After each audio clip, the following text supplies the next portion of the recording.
যুক্তরাজ্যে অনুষ্ঠিত হয়েছে লন্ডন ভিত্তিক গবেষণা সংস্থা স্টাডি সার্কেলের বাংলাদেশ অদম্য উন্নয়ন যাত্রা শীর্ষক সেমিনার। হাউস অব লর্ডসের অ্যাটলি অ্যান্ড রিড রুমে এই সেমিনার অনুষ্ঠিত হয়। সংস্থাটির চেয়ারপারসন সৈয়দ মোজাম্মেল আলী সভাপতিত্বে এই সেমিনারের আয়োজন করা হয়। তুলে ধরা হয় বাংলাদেশের সাম্প্রতিক উন্নয়নের চিত্র।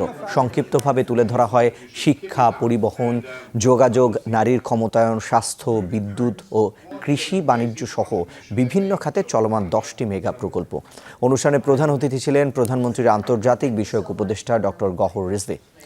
এ সময় আরও উপস্থিত ছিলেন সৈয়দ মোজাম্মেল আলী, রোশনারা আলী এমপি, বার্নেস পলা উদ্দিন এবং বাংলাদেশের হাই কমিশনার সৈয়দা মুনা তাসনিম সহ অনেকে। বাংলাদেশের অগ্রগতির ভূয়সী প্রশংসা করেন অতিথিরা।